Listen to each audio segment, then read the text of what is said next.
नमस्कार दोस्तों, मेरा नाम है मनीष भारती और आप देख रहे हैं संस्कृति आईएएस यूट्यूब चैनल। दोस्तों, आज जिस मुद्दे पर हम बात करने वाले हैं वह है नदी और तटीय कटाव से प्रभावित लोगों के लिए भारत की पहली राष्ट्रीय नीति। यानी कि अभी तक जो यह नीति बनता रहा है आपदाओं के लिए, वह सुनामी के लिए, चक्रवात के लिए, इन सब चीज़ों के लिए बनता रहा है। लेकिन भारत सरकार ने पहली बार क्या किया है, राष्ट्रीय स्तर की नीति बनाई है। और किन लोगों के लिए? वे लोग जो नदी और तटीय कटाव से प्रभावित हो रहे हैं, इनके लिए एक नीति बनाई गई है। तो इसी टॉपिक पर हम डिटेल से बात करेंगे और सबसे पहले देखेंगे कि यह मुद्दा अभी सुर्खियों में क्यों बना हुआ है। देखिए, हाल ही में क्या हुआ है, राष्ट्रीय आपदा प्रबंधन प्राधिकरण यानी कि एनडीएमए को एक मसौदा मिला है, एक पूरी पॉलिसी इसे दी गई है गृह मंत्रालय के द्वारा। और वह किस विषय पर है? नदी और तटीय कटाव से जो प्रभावित लोग हैं उनके शमन और पुनर्वास के लिए एक नीति बनाई गई है। और वह नीति भारत की पहली राष्ट्रीय नीति है। किससे संबंधित? तो नदी और कटाव से संबंधित। तो यह इसको एक इनपुट दिया गया है एनडीएमए को और इस पर काम करने की इजाज़त दी गई है। तो फिर यहीं से यह मुद्दा चर्चा में आ गया है। अब जो यह इनपुट दिया गया है एनडीएमए को, तो इसमें क्या-क्या महत्वपूर्ण बातें की गई है, जरा हम उसे भी समझ लेते हैं। देखिए, केंद्रीय गृह मंत्रालय ने एनडीएमए को 15वें वित्त आयोग की रिपोर्ट 2021 के आधार पर नीति का मसौदा तैयार करने को निर्देशित किया था। अब यहाँ समझ लीजिए, किसके द्वारा हो रहा है? केंद्रीय गृह मंत्रालय के द्वारा। किसको? एनडीएमए को। किसके आधार पे? 15वें वित्त आयोग की रिपोर्ट। और ये रिपोर्ट 15वें वित्त आयोग की आई थी 2021 ईस्वी में। तो ये कुछ फैक्ट हैं जिसे आप ध्यान में जरूर रखिएगा।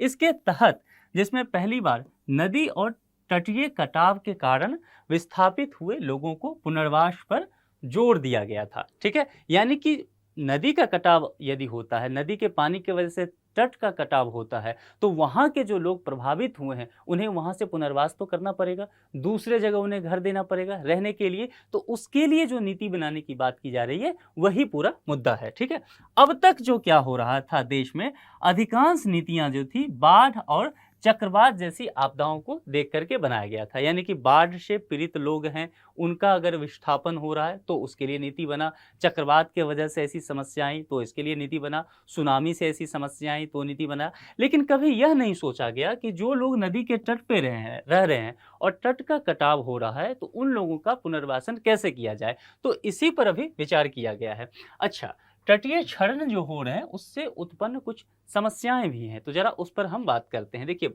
सबसे पहली जो समस्या है वह है प्रवासन की। और प्रवासन की समस्या के कहने का तात्पर्य यह हुआ कि जब नदी का यहाँ तट जो है, नदी का तट जो है, इसमें कटाव आ जाता है, तो इस तट पर जो रहने वाले लोग हैं वो प्रभावित होते हैं, उनका घर उस नदी में डूब जाता है, वहाँ के जो इंफ्रास्ट्रक्चर पूरी तरह से समाप्त हो जाता है। तो फिर इन लोगों का क्या होगा? तो एक मुद्दा है। दूसरा, फसलों का नुकसान। जो यहाँ रहने वाले लोग हैं, यहाँ पर जो खेती कर रहे हैं, तो उनका खेत डूब जाएगा, यानी कि वे किसान फिर परेशान होते हैं। इसके लिए बात की गई है।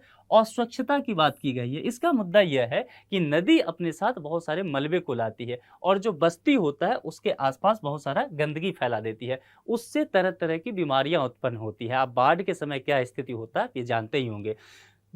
अन्य मुद्दा यह है कि महत्वपूर्ण भौतिक बुनियादी ढांचे का नुकसान। यहाँ पर बुनियादी ढांचे कहने का मतलब है सड़क की बात की गई है। ठीक है, यानी कि सड़क जो है वह टूट जाता है। बिजली की बात की गई है यहाँ पर। और भी जो इंफ्रास्ट्रक्चर है, मान लीजिए बच्चों के पढ़ने के लिए स्कूल हैं, अस्पताल हैं, इन सब चीज़ों का नुकसान होता है जो तटीय क्षरण की वजह से। तो इन सब चीज़ों को ध्यान में रखते हुए एक राष्ट्रीय स्तर पर मसौदा तैयार किया गया है। 15वें वित्त आयोग की जैसा कि मैंने चर्चा किया था, तो सबसे पहले समझ लीजिए यह जो रिपोर्ट आया था 2021 ईस्वी में, तो इसमें क्या मुख्य विशेषताएं थी, इसको सबसे पहले समझना है। दो पहलुओं पर विचार किया गया। अच्छा, यह जो आयोग की रिपोर्ट हम देख रहे हैं इसमें तो बहुत सारी बातें की गई। हमारा जो मुद्दा है वह है एनडीएमए को क्या निर्देश दिया गया उससे संबंधित। पहला जो विचार दिया गया वह यह था कि ऐसा सोचा गया, इसकी परिकल्पना की गई कि वर्ष 2021-26 तक के लिए 1500 करोड़ रुपये को आवंटित किया गया। यह 1500 करोड़ रुपया जो है उसके लिए कोष तैयार किया गया, राष्ट्रीय आपदा न्यूनीकरण कोष। इसके तहत क्या किया गया, 1500 करोड़ रुपया आवंटित किया गया इस 2021 से 26 टाइम पीरियड के लिए। ठीक है, और इसके तहत कार्य क्या किया जाएगा, कटाव को रोकने के लिए जो उपाय किए जाएंगे इसके लिए। दूसरा जो एक विचार आया, इस अवधि के लिए 1000 करोड़ रुपए का आवंटन किया गया। किसे? राष्ट्रीय आपदा राहत कोष को दिया गया। एक कोष और तैयार किया गया और इस रुपये का क्या काम होगा? तो विस्थापित लोग जो होंगे उनके पुनर्वास का काम किया जाए। तो दोनों चीजों को समझ लीजिए। इस पैसे का जो इस्तेमाल होगा वह इस चीज के लिए कि नदी का कटाव जो हो रहा है उसको रोके कैसे, बांध को मजबूत बनाएं या तट को मजबूत बनाएं, क्या क्या उपाय करें, उसके लिए काम किया जाएगा। दूसरा जो मुद्दा है कि कटाव हो गया है तो राष्ट्रीय आपदा राहत कोष बताया गया है, इसके लिए 1000 करोड़ रुपए का आवंटन कर दिया गया है 2021 से 26 के बीच। और इस पैसे का इस्तेमाल होगा कि कटाव हो जाने के बाद जो लोग प्रभावित हुए हैं उनका जो पुनर्वास की बात की गई है उसके लिए किया जा रहा है। तो आप ये दोनों मुद्दों को आसानी से समझ गए होंगे।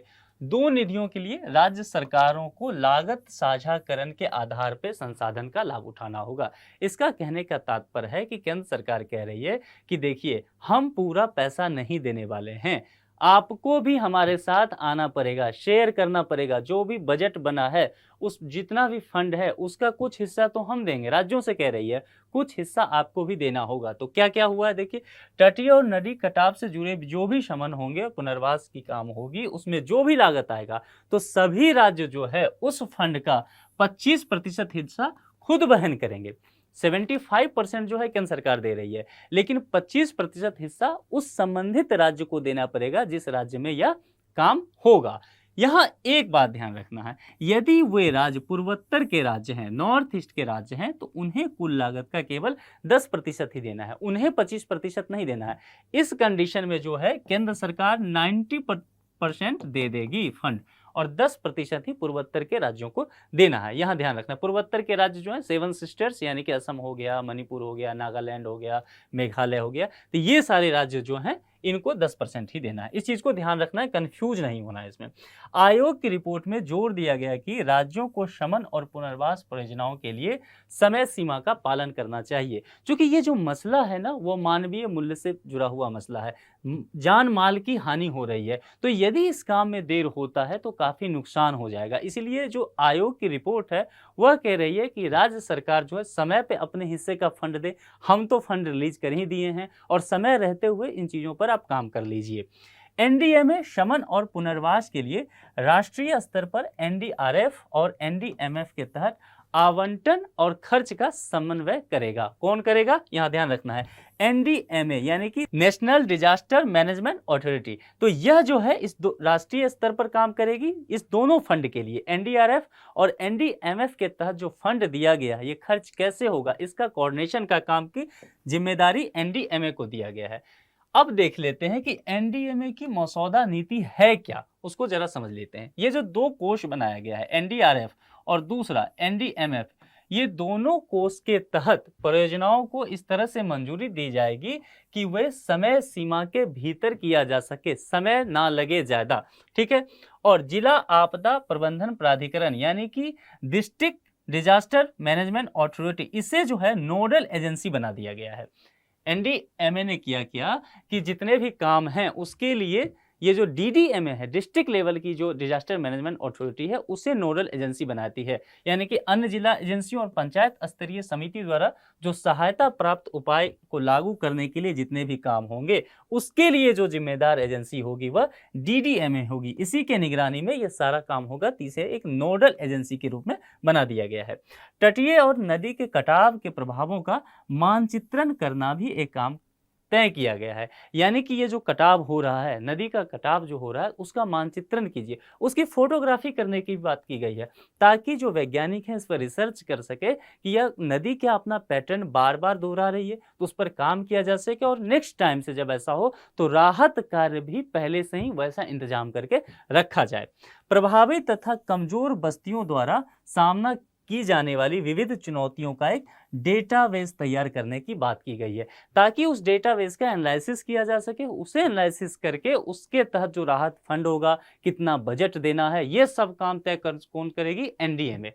ठीक है, आगे बढ़ते और देखते हैं यहाँ क्या किया है एनडीएमए ने अपने मसौदा में। क्या किया है उसने? बहुत सारी जिम्मेदारियां जो है डीडीएमए को दिया है डिस्ट्रिक्ट लेवल पे, ठीक है। जैसा कि मैंने कहा कि इसे नोडल एजेंसी बनाया गया है, तो एनडीएमए ने कहा कि डीडीएमए से, यहां देख लीजिए आप, कि आप जो है ये पुनर्वासन और शमन की जो योजना है वो तैयार करके आप किसे भेज दीजिए, एसडीएमए को भेजिए। एसडीएमए का मतलब क्या हुआ, स्टेट डिजास्टर मैनेजमेंट अथॉरिटी को दीजिए। यह देखेगी, पूरा मूल्यांकन करेगी कि जिला स्तर से जो काम राज्य स्तर पे आया है, पुनर्वासन की फंड वगैरह की बातें, वो सब सही है कि नहीं, उसमें कुछ और ऐड करना है या उसे अब आगे बढ़ा देना है। अगर स्टेट को लगता है कि ये सब सही है तो स्टेट किसे भेज देगी, एनडीएमए को भेज देती है। एनडीएमए का मतलब क्या हुआ, नेशनल डिजास्टर मैनेजमेंट अथॉरिटी।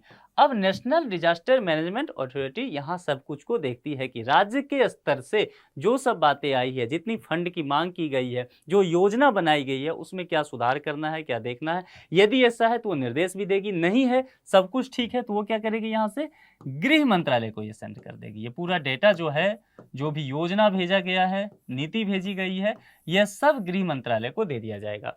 अब गृह मंत्रालय देखिए, यह पूरा समझ लीजिए, पहले जिला स्तर, फिर राज्य स्तर, फिर राष्ट्रीय स्तर, ये सभी डिजास्टर मैनेजमेंट अथॉरिटी हैं, और फिर यहां से नेशनल स्तर से कहा गया गृह मंत्रालय। अब गृह मंत्रालय के पास एक कमेटी होगी, एक उच्च स्तरीय कमेटी होगी। यहां पर यह कमेटी यह सब चीजों को देखेगी जो प्रस्ताव उस संबंधित राज्य से आया है, और अगर इस कमेटी को लगता है कि सब कुछ सही है तो यह क्या करेगी, फंड रिलीज कर देगी।